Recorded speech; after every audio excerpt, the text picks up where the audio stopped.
जिस तरीके से जोशुआ ने पॉइंटर फैमिली की मदद करके कोलंबिया फैमिली की कुत्तों वाली करके उनको पहली हार का मजा चकाया होता है, इस बात की खबर पूरे कॉन्टिनेंट के घर grand imperial palace of Avalon तक जा पहुंची होती है मेरे भाई लोगों। इवन के इस मीटिंग में यहाँ तक जोशुआ का फादर भी शामिल होता है। वहीं पर सारे के सारे नोबल ये डिमांड करने लगते हैं कि जोशुआ ने रूल तोड़कर कोलंबिया फैमिली की मदद की है। इसने ऐसा करके आपकी अथॉरिटी की खिलाफ वर्जी तो की है, लेकिन इनडायरेक्टली आपको चैलेंज भी किया है। जिसको नहीं पता तो उन्हें मैं शॉर्ट में बता दूं, ये बंदा बादशाहों का भी बादशाह है, ना कि सिर्फ पॉलिटिकल पावर की वजह से, बल्कि ये इस पूरी की पूरी सीरीज का one of the strongest character में से एक है। खैर यार, चूंकि जोशुआ ने रूल्स की खिलाफ वर्जी की होती है तो सारे के सारे नोबल्स यहाँ पे ये डिमांड कर रहे होते हैं कि जोशुआ को सजा दी जाए। पर यहाँ पर पैरों तले जमीन तो तब खिसकती है जब यहाँ पर एम्परर जोशुआ से गुस्सा होने के बजाय उसकी पावर से इंप्रेस होकर उसकी दाद देता है कि आखिरकार वो डिसाइड करता है कि वो जोशुआ को सजा देने के बजाय उसे इनाम के तौर पर उसे मार्कियस का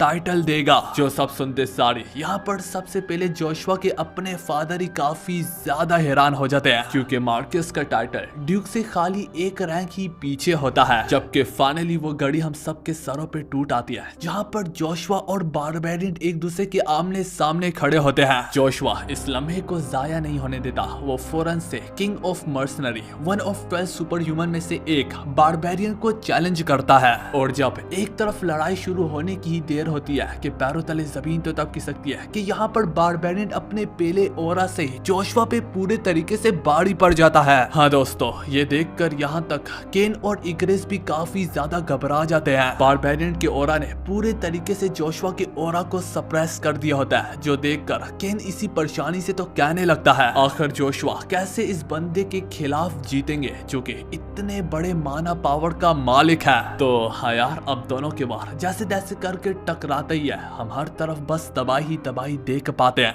तो यार, हमारे एपिसोड की शुरुआत वहीं से होती है जहां पर हम देख पाते हैं कैसे पिछली सिमी वॉर के कारण इस बेरल कैसल की हालत पतली हुई होती है, और अब इसी वजह से सारे के सारे सैनिक मिलकर आसपास रिपेयरिंग का काम कर रहे होते हैं। और जितने भी लोग यहाँ पर इस वक्त जख्मी होते हैं उन्हें फौरन से हॉस्पिटलाइज किया जा रहा होता है। इतनी सा खटन सिचुएशन के बावजूद भी और इतना काम करने के बावजूद भी उनके चेहरों पे एक स्माइल सी होती है, क्योंकि उन्होंने कोलंबिया फैमिली के खिलाफ एक बहुत बड़ी विक्ट्री हासिल की है। पर ये जंग अभी भी खत्म नहीं हुई, और अब चूंकि काम काफी ज्यादा करने को होता है और टाइम काफी ज्यादा कम होता है, जिस वजह से पेरल कैसल में रहने वाले बड़े बड़े रैंक वाले भी इवन के काम कर रहे होते हैं। तो इसी वजह से इग्रिस और प्रिंसेस बिशिमोन भी सारे के सारे सैनिकों की मदद कर रही होती है। पर इग्रिस यहाँ पर बिशिमोन से कहता है कि आप काफी ज्यादा थक चुकी होगी माय लेडी, आप जाके थोड़ा सा रेस्ट कर ले। लेकिन लेडी बिशिमोन को काफी ज्यादा खुशी होती है कि उसके दोस्तों ने सरवाइव कर लिया, जिस वजह से वो कहती है नहीं, काम तो मैं तुम सभी के साथ करूंगी। वो ये बातें कर रही होते हैं कि इसी बीच में सारे के सारे सैनिक आपस में बातें करने लगते हैं कि भाई कमांडर्स आ रहे हैं, अपना रास्ता साफ करो। ये सुनते सारे बिशिमोन जैसे तैसे उस आवाज की ओर देखती ही है, तो उधर से सामने से चल के आ रहे होते कोई और नहीं बल्कि रेनहार्ट का विजेता लॉर्ड जोशुआ और साथ ही साथ उसकी फोर्सेस। जोशुआ इस वक्त अपने घोड़े पे सवार होता है, उसकी राइट साइड पे गैटो और लेफ्ट साइड पे केन मौजूद होता है। उनको इतने कूल तरीके से अंदर आता देखकर सारे के सारे सैनिक काम छोड़कर उनके वेलकम के लिए खड़े हो जाते हैं लाइन से और कतार से। तब और फिर तभी जोशुआ यहाँ पर लेडी बिशिमोन तक जा पहुंचता है। वो सबसे पहले अपने घोड़े से नीचे उतरता है और यहाँ पर जोशुआ काफी सिंपली बस इतना ही कहता है कि मुझे जंग की वजह से आपको सही तरीके से ग्रीट करने का वक्त नहीं मिला था। और बस इतने कहने की ही देर होती है कि हम लेडी बिशिमोन की आंखों में प्यारे प्यारे आंसुओं को देख पाते हैं। ये खुशी के आंसू होते हैं मेरे भाई लोगों।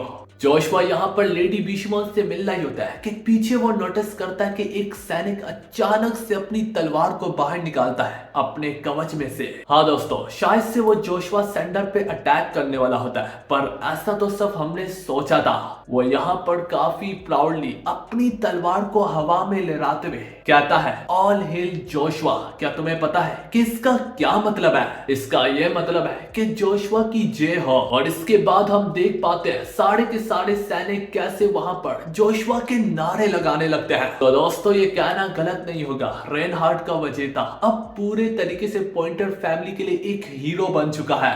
काफी बुलंदी से जोशुआ के नारे गूंज रहे होते हैं और ये सब कुछ लोइन किंग थोड़ी दूरी पे खड़े होके देख रहा होता है। उसके चेहरे पे भी एक मुस्कुराहट सी होती है। वो यहाँ पर काफी खुशी से कहता है, मुझे इस बात का काफी ज्यादा फख्र है कि मेरे बाद रेनहार्ड का किंग कोई और नहीं बल्कि जोशुआ बना है। आते सारे जोशुआ ने सभी के दिलों को जीत भी लिया है और जिस तरीके से जोशुआ अपने किंग होने की ड्यूटी को निभा रहा है, शायद से कोई भी ऐसे तरीके से जोशुआ की तरह ना निभा पाए। पर दोस्तों एक तरफ तो सेलिब्रेशन चल रही होती है कि इसी बीच में कहानी पलटकर grand imperial palace of Avalon empire के अंदर जाती है। दोस्तों ये पूरी कॉन्टिनेंट का घर है। ये वही जगह है जहां पर एम्परर बैठता है, मतलब कि सभी किंग का बाप। इस वक्त उसने काफी बड़ी तादाद में मीटिंग बुलाई होती है क्योंकि जोशुआ ने अभी अभी कोलंबिया फैमिली के खिलाफ पॉइंटर फैमिली को विक्ट्री जो दिलाई होती है। यहाँ पर नोबल उसे स्टेटस देते हुए कहते हैं, माय लॉर्ड जोशुआ सेंडर अकेले ही 5000 सेना पे बाड़ी पड़ गया और कोलंबिया फैमिली को काफी बुरे तरीके से उनकी पेली हार दी है। और ऐसा करते हुए उसने कोलंबिया फैमिली के डॉन के बेटे मिस्टर जूनियर डॉन को किडनैप कर लिया है। सबसे बढ़ के कोलंबिया फैमिली का लेफ्ट और राइट विंग भी जंग में मारे गए। आखिर इतना सब कुछ सुनने के बाद यहाँ पर एम्परर अपने दिल में सोचने लगता है, मैंने सोचा नहीं था कि पॉइंटर फैमिली यहाँ पर एक हथियार के तौर पर जोशुआ को इस्तेमाल करेंगे।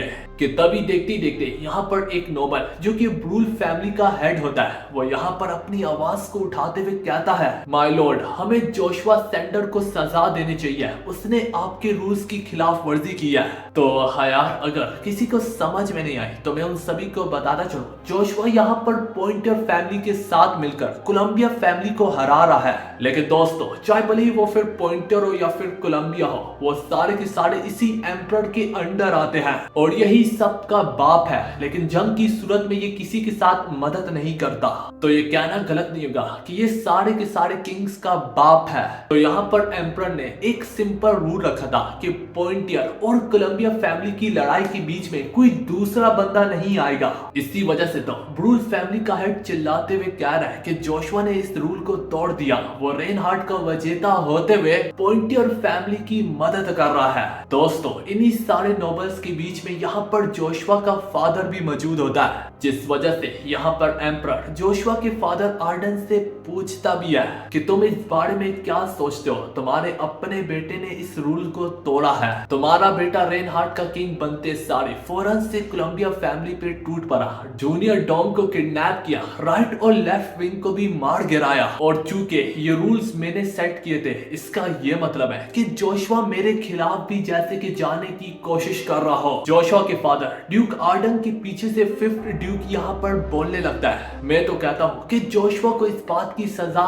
मिलनी चाहिए। आखिर इतना सब कुछ सुनने के बाद यहाँ पर एम्परर फाइनली अपनी मुट्ठी को चुबाते हुए यहाँ पर खड़ा होता है और खड़े होते दौरान वो कहता भी है, चूंकि तुम सारे के सारे लोग चाहते हो कि जोशुआ ने रूल को तोड़ा है और उसे सजा तो मिलनी चाहिए, पर फिर भी मैं यहाँ पर जितना मर्जी जोशुआ से नफरत करने की कोशिश कर लूं, मुझे तो उसका ये मूव काफी ज्यादा पसंद आया है। उसने अकेले ही कोलंबिया फैमिली के 5000 सेना को धूल चटा दी। और तुम लोग कह रहे हो चूंकि जोशुआ ने पॉइंटर फैमिली की मदद किया तो उसने रूल तोड़ा है, तो मैं भी तुम लोगों को याद दिलवाता चलूं, हमने भी कोलंबिया फैमिली की काफी ज्यादा मदद किया है। और यहाँ पर पॉइंटर फैमिली को ऐसा ही लग रहा होगा कि जैसे कि हम कोलंबिया फैमिली के साथ खड़े हैं। तो क्या तुम्हें नहीं लगता कि अगर मैं जोशुआ के खिलाफ बोलूं तो पॉइंटर फैमिली भी कंप्लेन करेगी कि माय लॉर्ड आप तो सिर्फ कोलंबिया फैमिली का ही साथ दे रहे हैं। इस वजह से मैं जोशुआ को सजा देने के बजाय उसे इनाम देता हूँ। जो सब सुन के यहाँ पर सबसे पहले जोशुआ के फादर ड्यूक एडन के पैरों तले जमीन खिसक जाती है। ना सिर्फ इतना, बल्कि यहाँ पर एम्परर कहता है कि उसके इनाम के तौर पर मैं उसे मार्कियस का टाइटल दूंगा। दोस्तों ये इंतहाई बड़ा टाइटल होता है और काफी स्ट्रॉन्ग लोगों को ही मिल सकता है। इसका ये मतलब है कि अगर जोशुआ को ये टाइटल मिल जाता है तो जोशुआ की पॉलिटिकल पावर ड्यूक जितनी हो जाएगी। इसी वजह से तो यहाँ पर सबसे ज्यादा ब्रूल के हेड को मिर्चें लग रही होती है। वो यहाँ पर काफी परेशानी से कहता है कि माय लॉर्ड आप ऐसा नहीं कर सकते। दोस्तों उसके ये कहने की ही देर होती है कि एम्परर का दिमाग यहाँ पर पूरे तरीके से घूम जाता है। वो यहाँ पर अपना जिस्म से बढ़ बढ़ के ऑरा को निकालते हुए कहता है, क्या कहा तुमने? तुम्हारी हिम्मत भी कैसे हुई कि तुमने मेरी अथॉरिटी के खिलाफ बोला? दोस्तों यहाँ पर एम्परर अपने ऑरा से जैसे जैसे ऊपर होता है आसपास की सारी चीजें मुरझाने लगती है।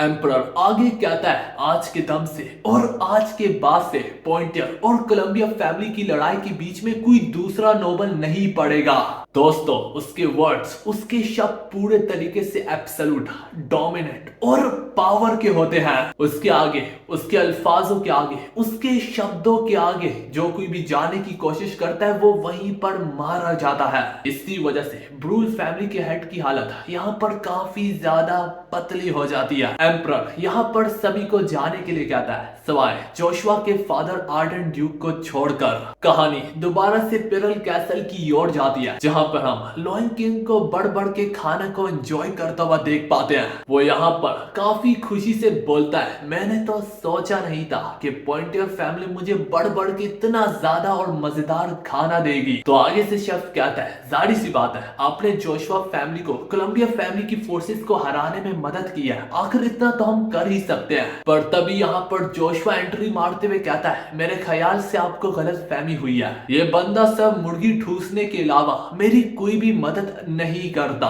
इसके बाद वो लॉयन किंग के सामने खड़े होकर कहने लगता है, मुझे लगता है कि मुर्गी ठूसने के अलावा अब तुम्हें मेरी मदद करनी चाहिए, क्योंकि मुझे यह हरगिज पसंद नहीं है कि कोई मेरे पैसों का खाना फ्री में खाए। पर दोस्तों यहाँ पर लॉयन किंग थोड़ा सा मुंह बनाते हुए कहता है, ओए जोशुआ ये पैसा तुम्हारा नहीं बल्कि लेडी बेशिमोन का है। तो जोशुआ यहाँ पे पिरल कैसल की खूबसूरती से जहमत होकर कहता है, ओह तो तुम्हें लगता है कि तुम मेरे बिना इस कैसल के अंदर आ भी पाते?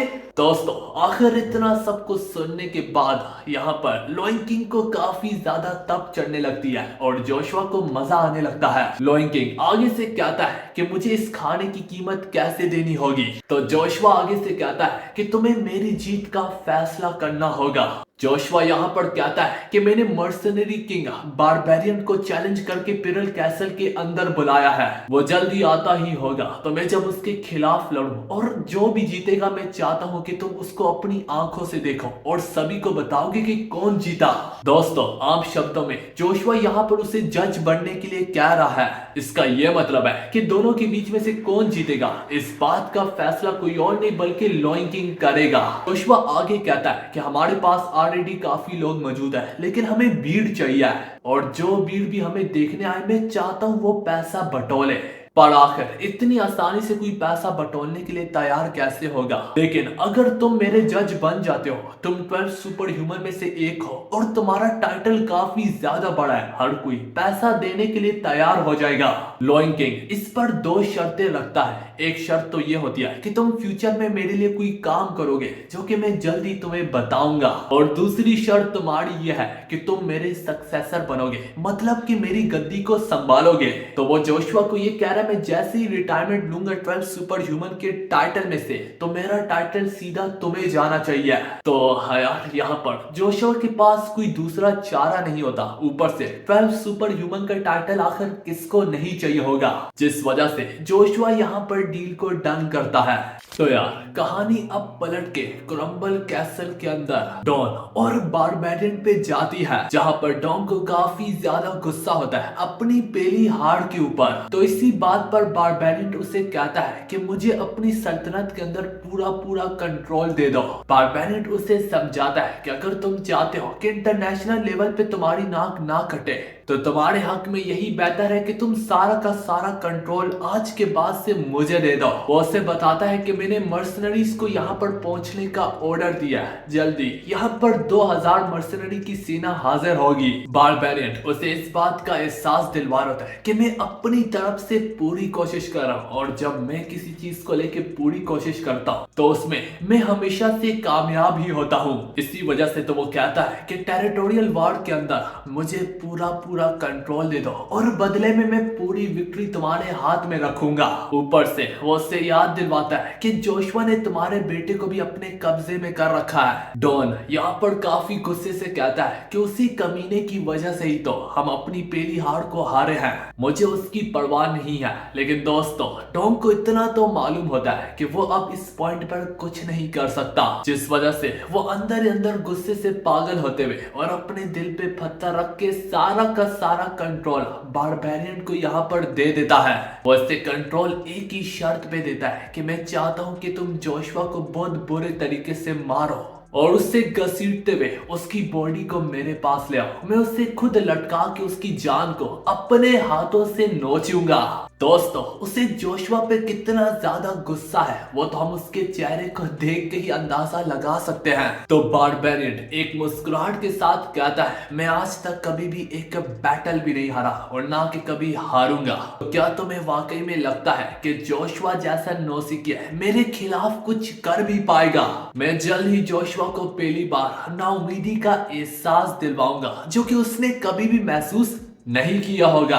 बारबेरियन अपने जुनून और जज्बे से और अपने जानलेवा खतरनाक ऑरा से उभरते हुए कहता भी है कि मैं जोशुआ को बहुत ही बुरे तरीके से हराऊंगा और उसकी बॉडी को घसीटते हुए तुम्हारे तक ले आऊंगा इनाम के तौर पर। तो हाँ यार, जब बारबेरियन अपनी फोर्सेस को लेकर रात को पेट्रोल कर रहा होता है कि तभी उसका सामना अचानक से जोशुआ के साथ होता है। हाँ दोस्तों, बारबेरियन की इतनी सारी फोर्सेस के सामने जोशुआ यहाँ पर अकेला खड़ा होता है। जोशुआ को अपने सामने देखकर बारबेरियन बोलता भी है मत बताओ कि तुम यहाँ पर मुझसे भीख मांगने आए हो। तो जोशुआ आगे से उसकी बात को काटते हुए कहता है barbarian the king of mercenary, one of the 12 super human में से एक विजेता, मैं तुम्हें यहाँ पर डुएल के लिए चैलेंज करता हूँ। तो बारबेरियन यहाँ पर इनकार करते हुए कहता है कि जोशुआ तुमने तो मुझे पेरल कैसल के अंदर बुलाया था, मेरे पास फिलहाल वक्त नहीं है, मैं तुमसे तभी लड़ूंगा जब मेरा अपना मन होगा।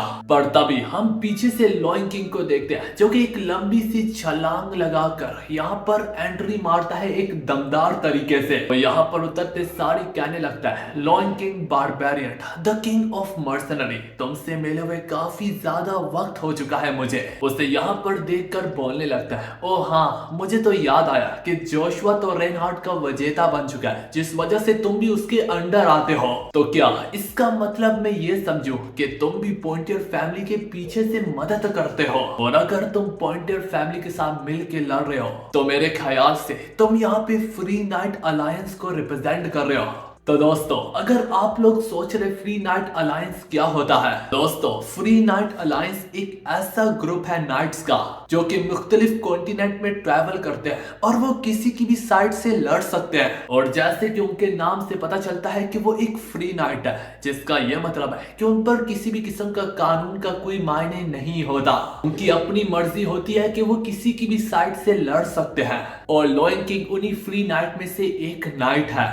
पर बारबेरियन की सारी बातों को यहाँ पर लॉइन किंग जुटलाते हुए कहता है कि नहीं, मैं पॉइंटियर फैमिली की मदद नहीं कर रहा और ना ही मैं जोशुआ की तरफ से तुम्हारे खिलाफ लड़ने आया, बल्कि मैं तो यहाँ पर तुम लोगों के बीच में जीत का फैसला करूंगा। बारबेरियन उस पर सवाल उठाते हुए कहता भी है दिखने से तो लगता है कि लॉइन किंग तुम्हारे पास बहुत ज्यादा फारग वक्त है, कभी सोचा नहीं था कि तुम इतनी मामूली चीज के लिए यहाँ तक चले आओगे। दोस्तों अगर जिन्हें नहीं पता उन्हें मैं बताना चलो, लॉइन किंग एक प्राउड वॉरियर है, इसका यह मतलब है यहाँ पर बारबेरियन ही गलत है। इसी बात को लेके लॉइन किंग कहने लगता है मैं चाहूंगा कि तुम अपनी जबान को संभाल कर इस्तेमाल करो, क्योंकि जोशुआ जो है वो मास्टर वार का विनर है और जो मास्टर वार का विनर बनता है उसका पूरा राइट होता है कि वो किसी भी 12 सुपर ह्यूमन में से एक को चैलेंज कर सकता है। तुम्हारी हिम्मत भी कैसे हुई कि तुमने जोशुआ की ऑफर को ठुकराया? और अब चूंकि बात लॉइन किंग ने प्राइड की छेड़ दिया, यहाँ पे बारबेरियन के पास भी कोई और चारा नहीं होता। जिस वजह से बारबेरियन यहाँ पर अपनी की सारी जिम्मेदारियों को इग्नोर करते हुए सबसे पहले जोशुआ के चैलेंज को एक्सेप्ट करता है। वो यहाँ पर ना कि सब एक्सेप्ट करता है बल्कि वो ये भी कहता है कि हम दोनों पार्टीज में से जो भी जीतेगी वही इस बात का फैसला करेगी कि ये टेरिटोरियल जमीन आखिर किसके नाम जाएगी। अगर तुम जीत गए तो तुम्हें कोलंबिया फैमिली की जमीन मिलेगी और अगर मैं जीत गया तो मुझे पॉइंटर फैमिली की जमीन देनी पड़ेगी। पर यहाँ पर ये सब सुन के डॉन काफी ज्यादा घबरा जाता है कि हे इतने बड़े बड़े फैसले मेरे बिना मत करो। बारबेरियन उससे याद दिलवाते हुए कहता भी है कि शायद से तुम भूल गए, तुमने मुझे पूरे तरीके से कंट्रोल दे दिया है। और डॉन को यकीन दिलवाता है इससे बैटल बहुत जल्दी खत्म हो जाएगा क्योंकि जीत तो वैसे भी मेरी ही होनी है और पॉइंटर फैमिली की जमीन तुम्हारी हो जाएगी। तो डॉन आगे से कहता है वो सब तो ठीक है पर क्या जोशुआ के पास परमिशन है इतने बड़े फैसले को पॉइंटर फैमिली की तरफ से लेने की। तो जोशुआ यहाँ पर पॉइंटर फैमिली के मार्क को शो करते हुए कहता है ये देखो मेरे पास पूरी परमिशन है। आखिर इतना सब कुछ सुनने के बाद बारबेरियन यहाँ पे सभी सेना से कहता है कि पॉलिटिकल पावर का इस्तेमाल करके ये ऐलान करो कि जोशुआ वर्सेस बारबेरियन होने को जा रहा है। ये इसकी कहने की देर होती है कि थोड़ी देर में यहाँ पे मर्सनरी की भी फोर्सेस पहुंच जाती है और साथ ही साथ कोलंबिया फैमिली का एक एक सैनिक वहां पर मौजूद होता है, जिस वजह से तुम लोगों को इस वक्त यहाँ पर 2 झंडे दिख रहे हैं जबकि पॉइंटर फैमिली की तरफ से वो खुद ही यहाँ पर आए होते हैं, जिस वजह से तुम लोगों को सिर्फ एक ही झंडा दिख रहा है। इस वक्त जोशुआ और बारबेरियन सामने खड़े होते हैं और ठीक उनके करीबी में खड़ा होता है कोई और नहीं बल्कि लॉइन किंग जो कि इनकी हार और जीत का फैसला करेगा। लॉइन किंग यहाँ पर रूस को क्लियर करते हुए कहता है कि दोनों साइड में से जो भी हारेगी वार अपने आप ही एंड हो जाएगी और जो जीतेगा उसकी जीत होगी। बैटल अपने आप ही खत्म हो जाएगा जब तुम में से कोई एक लड़ने के नाकाबिल बचेगा या फिर हार भी तुम लोग मान सकते हो। तो बारबेरियन एक 12 सुपर ह्यूमन होने के नाते ये कहता है कि मैं रूल्स को फॉलो करूंगा और जोशुआ भी कहता है कि मैं भी करूंगा, जिस वजह से यहाँ पर लॉइन किंग चिल्लाते हुए कहता है अगर ये बात है तो फिर लड़ाई को शुरू होने दो। दोस्तों जू ही लॉइन किंग ये सब कहता ही है कि जोशुआ यहाँ पर सबसे पहले बढ़ के अपने जिस्म से अपने ओरा को अनलीश करने लगता है। तो यार उसके ओरा को महसूस करके यहाँ पर केन काफी फख्र से कहता है कि मास्टर स्टार्टिंग में इतना ज्यादा ओरा अनलीश कर रहे हैं, ये बैटल वाकई में देखने लायक होगा। उसकी ओरा की फोर्स को देखकर यहाँ तक बारबेरियन भी जोशुआ की दाद देता है। वो यहाँ पे भी नहीं रुकता, वो कहता भी है अब मैं समझा तुम अकेले ही कैसे 5000 सेना पे भारी पड़ गए, यहाँ तक लेफ्ट और राइट विंग भी मारा गया, तुमने जूनियर डॉन को भी कैप्चर कर लिया था। पर जोशुआ सैंडर बदकिस्मती से ये सब कुछ काफी नहीं है मुझ जैसे को हराने के लिए। यहाँ पे बारबेरियन भी अपने ओरा को अनलीश करने के लिए तैयार होने लगता है और इस बीच में वो कहता भी है अब तक तो तुम्हें भी पता होगा कि ओरा पूरे तरीके से हमारी माना पावर पे डिपेंड करता है, जितना तुम्हारा माना ज्यादा हो उतने ही बेहतरीन तरीके से तुम अपने ओरा को कंट्रोल कर सकते हो। पर जोशुआ जो तुम्हारा माना है असल में वो सपोर्ट टाइप है और जहां तक मेरी बात है मेरी माना पूरे तरीके से बंदे पे बाड़ी पड़ने का मतलब रखती है। और दोस्तों यहाँ पर बारबेरियन की बात में दम भी होता है और ये मैं क्यों कह रहा हूँ वो हमें अभी देखने को मिलता है। यहाँ पर बारबेरियन बढ़ के अपने जिस्म से ओरा अनलीश करता है और दोस्तों उसका ओरा जोशुआ से कई गुना ज्यादा पावरफुल होता है। इनफैक्ट वो तो जोशुआ के ओरे को यहाँ तक पीछे भी धकेलने लगता है। इसकी पावर इतनी ज्यादा होती है कि इग्रिस और केन काफी दूर खड़े होते हैं, इसके बावजूद भी वो तक उसके प्रेशर से पीछे जाने लगते हैं। अब केन परेशानी से हैरानगी से और थोड़ा सा घबराहट के मारे कहता भी है कि बारबेरियन का ओरा वाकई में काफी ज्यादा पावरफुल है, इतना ज्यादा पावरफुल है कि वो जोशुआ के ओरा को भी यहाँ तक पीछे धकेल रहा है। बारबेरियन यहाँ पर अब अपनी बड़ी सी एक्स को लहराते हुए अपने वार के स्टैंस में आता है। वो उस दौरान उस पर टूटते हुए कहता भी है कि मैं देखना चाहूंगा जोशुआ सैंडर आखिर तुम मुझ जैसे ओरा के मालिक को कैसे हैंडल करोगे। जिस तरीके से जोशुआ पे टूट रहा होता है वो जोशुआ से कहता भी है कि अगर तुम्हारे अंदर वाकई में गुर है और अगर तुम थोड़ा से भी बहादुर हो तो इस अटैक को डॉज करने के बजाय इसका सामने से सामना करके दिखाओ। जोशुआ यहाँ पर कुछ कहता तो नहीं है, लेकिन वो अंदर ही अंदर से उसके इस चैलेंज को भी एक्सेप्ट कर लेता है। जोशुआ भी अपने स्पेयर को अपने दोनों हाथों से थामते हुए इस वार के सामने से टूट पड़ता है। अब दोनों के दोनों वार जैसे तैसे एक दूसरे के खिलाफ टकराते ही है, तो बस हम हर तरफ तबाही तबाही और एयर प्रेशर को ही महसूस कर पाते हैं। दोस्तों, इन दोनों के वारों के टकराने की वजह से इस कदर पावर अनलीश होती है और इस कदर इतना बड़ा धमाका होता है कि उसकी रोशनी की वजह से किसी को कुछ दिख रहा तक नहीं होता और बस उसके एयर प्रेशर से हर कोई पीछे ही धकेला चला जा रहा होता है मेरे भाई लोगों। जबकि कोलंबिया फैमिली का लीडर यहाँ पे अपनी सीक्रेट बैरियर का इस्तेमाल कर रहा होता है, पर इस सब के बावजूद भी उसकी सीक्रेट बैरियर भी यहाँ पर कांपने लगती है बारबेरियन और जोशुआ के अटैक के वार के कारण। देखते ही देखते उसी धूल और मिट्टी के अंदर से किसी की वेपन हवा में लहराते हुए सीधा जमीन पर आके गिर जाती है। हाँ दोस्तों, बिल्कुल डॉन के करीब। वो वेपन किसी और की नहीं बल्कि बारबेरियन की होती है। ना कि सब इतना, बल्कि डॉन यहाँ पर नोटिस करता है कि बारबेरियन की वेपन पे एक बहुत बड़ा क्रैक आया हुआ है। वो क्रैक चाय वाली वेपन पे मौजूद होता है, लेकिन उसका दर्द सबसे ज्यादा डॉन के सीने में होता है, उसके दिल के अंदर। वो काफी ज्यादा घबराते हुए परेशानी के मारे कहता भी है, मत बताओ कहीं बारबेरियन हार तो नहीं गया। वो जैसे तैसे स्मोक की और अपनी नजरें ठहराता है। हम उसके जिस्म को कांपते हुए देखते हैं। वो हाँफ रहा होता है और घबरा रहा होता है। सबसे पहले यहाँ पर धूल मिट्टी बारबेरियन के जिस्म से क्लियर होती है, लेकिन उसके मुंह पे अभी भी मौजूद होती है। तो इसका ये मतलब है कि जोशुआ का अटैक फौरन से बारबेरियन के मुंह पर जाके लगा है और फिर इसी बीच में बारबेरियन जैसे ही जमीन पे गिरता है तो उसका मुंह उसके जिस्म से अलग हो जाता है। इसका ये मतलब है कि जोशुआ ने उसकी गर्दन को ही काट गिराया। दोस्तों, बारबेरियन के बारे में हमने काफी कुछ सुना था कि वो कितना ज्यादा ताकतवर है और कितना ज्यादा स्ट्रॉन्ग है, लेकिन जोशुआ ने खाली अपने एक ही वार के दम से उसकी गर्दन को ही काट दिया, जो देखकर किसी को भी अपनी आंखों पे यकीन नहीं आ रहा था जिनसे वो देख पा रहे होते हैं। बिशिमोन को अब दिल ही दिल में काफी ज्यादा सुकून मिलता है और जबकि डॉन की हालत तो बिगड़ने लगती है, काफी गिठी बिठी सी हालत हो जाती है। ये सब देखकर उसका कलेजा उसके मुंह को आने को लगता है, उसे सांस लेने में भी दुश्वारी होने लगती है।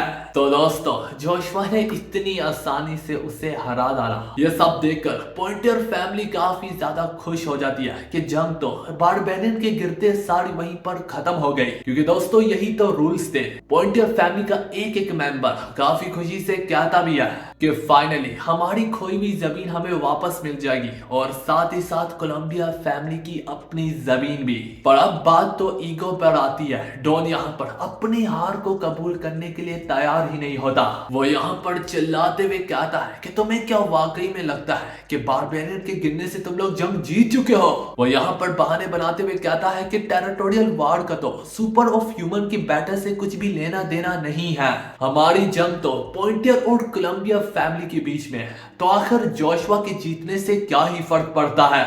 डॉन यहाँ पर अपनी सेना से सहमत होकर कहने लगता है, तैयार हो जाओ, हम जल्दी उनके ऊपर टूटने वाले हैं। वो यहाँ पर कहता है कि बात तो अब हमारी इज्जत की आती है। कोलंबिया फैमिली आखिर पॉइंटर फैमिली के आगे कैसे झुक जाए। यहाँ पर इतने सारे मर्सनरी भी मौजूद होते हैं जो कि बारबेरियन के चमचे होते हैं। वो यहाँ पर आपस में बातें कर रहे होते हैं, चूंकि बारबेरियन तो अब हार चुका है, तो क्या हम इस लड़ाई में लड़े या फिर नहीं। तो आगे से डॉन कहता भी है, क्यों नहीं, तुम लोग इस लड़ाई को लड़ोगे, क्योंकि बदले में मैं अभी भी अपनी जबान देने के लिए तैयार हूँ कि तुम लोगों को मैंने वादा किया था कि तुम लोगों को जमीन मिलेगी, पैसा मिलेगा और सबसे बढ़ के नोबल का टाइटल मिलेगा अगर तुम वाकई में मुझे पॉइंटर फैमिली को हराने में मदद करो। वो यहाँ पर कहता भी है कि होश के राखुन लो, तुम लोगों को गरीबी की बदबू से छुटकारा पाने का यही एक सुनहरा मौका है। आखिर इतना सब कुछ सुनने के बाद मर्सनरी गिल्ड्स के मेंबर यहाँ पर टूट पड़ते हैं जोशुआ और पॉइंटर फैमिली पर, जो देखकर गेतो और केन परेशानी से बोलता है कि ये लोग अपने अल्फाजों से और अपने वादे से पीछे हट रहे हैं। जोशुआ यहाँ पर अपने एक ही वार से उन सभी की जान को नोचने को जा रहा होता है और वो दिल ही दिल में कहता भी है, मुझे माफ करना एडन, मैं जानता हूँ इनमें से कुछ तुम्हारे दोस्त भी है, लेकिन मुझे इनकी जान को यहीं पर नोचना होगा। पर इससे पहले मर्सनरी जोशुआ तक और पॉइंटर फैमिली के मेंबर तक जा भी पहुंचते कि यहाँ पर बढ़ बढ़ के आइस पेयर उनके रास्ते में गिर जाती है। दोस्तों ये आइस मैजिक हमें यहाँ पर जाना बेचाना लग रहा है। सोचने की कोशिश करो आखिर इसके पीछे कौन होगा। तो मैं आप सभी को बताता चलो, ये मैजिक किसी और का नहीं बल्कि सैली का होता है। और सैली के साथ यहाँ पर सर एडन भी मौजूद होते हैं। यहाँ पर एडन सभी के सामने आते हुए कहता भी है कि मैं बारबेरियन का सेकंड इन कमांड था। इसका ये मतलब है कि बारबेरियन के मरने के बाद मैं मर्सनरी किंग खिलाता हूँ और तुम लोगों का नया किंग होने के नाते मैं तुम सभी को ऑर्डर्स देता हूँ कि ये जंग यहाँ पर खत्म हुई। और एक असली लीडर होने के नाते इस बात का फैसला मैं करूंगा। मेरा फैसला यही है, जितने भी कोलंबिया फैमिली के साथ हमारे कॉन्ट्रैक्ट्स थे वो यहाँ पर खत्म होते हैं। सर एडन ये सब कुछ अपना बैच दिखाते हुए क्या होता है, जो कि उससे एक वक्त में बारबेरियन ने ही दिया था। जिसका ये मतलब है कि बारबेरियन के बाद अगर कोई लीडर होगा तो वो कोई और नहीं बल्कि सर एडन ही होगा। आखिर इतना सब कुछ सुनने के बाद यहाँ पर मर्सनरीज के पास भी कोई और चारा नहीं होता, जबकि वो लड़ना चाहते होते हैं नोबेल के टाइटल के लिए। पर चूंकि डॉन को नहीं पता होता कि मर्सनरी गिल्ड्स के क्या क्या रूल्स है, तो वो कहता भी है कि तुम झूठ बोले हो, तुम लोगों का किंग कोई और नहीं है बल्कि बारबेरियन है। और वैसे भी जहां तक तुमने कॉन्ट्रैक्ट्स को एंड करने की बात की है, तो कॉन्ट्रैक्ट को तोड़ने का फाइन इससे भी कई गुना ज्यादा बड़ा है। तुम लोग वो हरगिज नहीं दे पाओगे। तो यहाँ पर सर एडन उससे होश दिलवाते हुए कहता है, जिसको तुम किंग कह रहे थे वो तो मारा गया और उसी के साथ उसके रूल्स भी वहां पर खत्म हो गए। अब नया किंग आया है तो नए रूल्स आएंगे और ये रूल्स मैं ही रखूंगा। पर डॉन के दिमाग में आता है कि अगर ये नेक्स्ट किंग है तो अगर इसको मैं मार दूं तो शायद से कोई और किंग बन जाएगा। जिस वजह से वो अपने सैनिकों को ऑर्डर देता है कि यहाँ पर सर एडन की जान को नोच लो।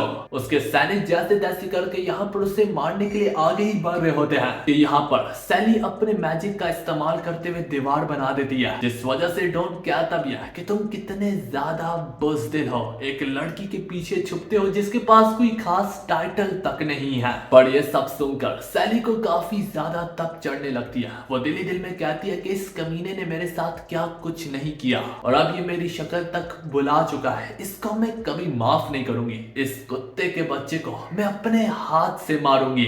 ये बोलते ही वो अपने मैजिक का इस्तेमाल करके डॉन पे टूटने को ही जा रही होती है कि जोशुआ यहाँ पर अपनी लाइटनिंग स्पीड का इस्तेमाल करके बीच में आ जाता है। वो यहाँ पर सैली से बोलता है कि शुक्रिया मर्सनरीज को रोकने के लिए, अब यहाँ से मैं संभाल लूंगा। जोशुआ यहाँ पर सबसे पहले प्यार से बोलता है कि डॉन मैं तुम्हें कहूंगा कि यहाँ पर हार मान लो और अपनी फोर्सेस को हटा दो।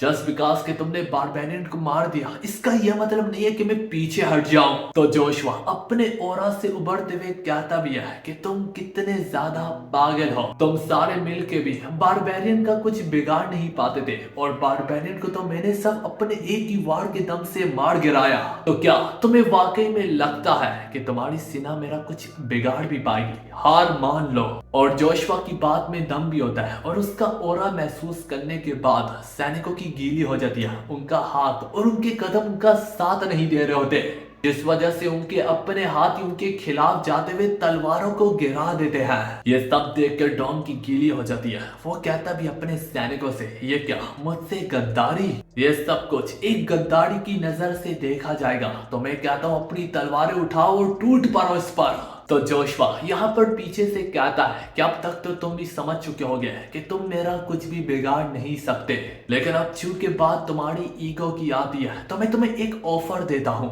मैं तुम्हारे बेटे को छोड़ दूंगा अगर तुम अपनी फोर्सेस को पीछे हटा दोगे। ये लो, क्या ये बहाना काफी है? तुम आखिर इस बहाने का इस्तेमाल करके इंटरनेशनल लेवल पे ये कह पाओगे कि उसके पास मेरा बेटा था। तो दोस्तों जोशुआ की बातों से ये साफ मायनों में इतना तो जाहिर होता है कि ये बात डॉन को अच्छे से मालूम है कि वो जोशुआ का कुछ भी नहीं बिगाड़ पाएगा। लेकिन अब चूंकि उसकी ईगो हर्ट हो चुकी है तो जोशुआ ने उसे एक बहाना दिया है। जोशुआ उसे धमकाते हुए कहता है, ये मेरी आखिरी वार्निंग है, इसके बाद मैं तुम्हारा वही हार करूंगा जो कि मैंने बारबेरियन का किया है। अब तुम्हारी मर्जी, क्या तुम चाहते हो कि तुम्हारा हाल बारबेरियन जैसा हो या फिर तुम यहाँ से अपनी जिंदगी के साथ वापस लौट जाओ? मैं फैसला सिर्फ और सिर्फ तुम पर छोड़ता हूँ। दोस्तों आखिर ये सब कुछ कहने की ही देर होती है। यहाँ पर डॉन अपने दिल पे पत्थर रखते हुए हार मान ही लेता है।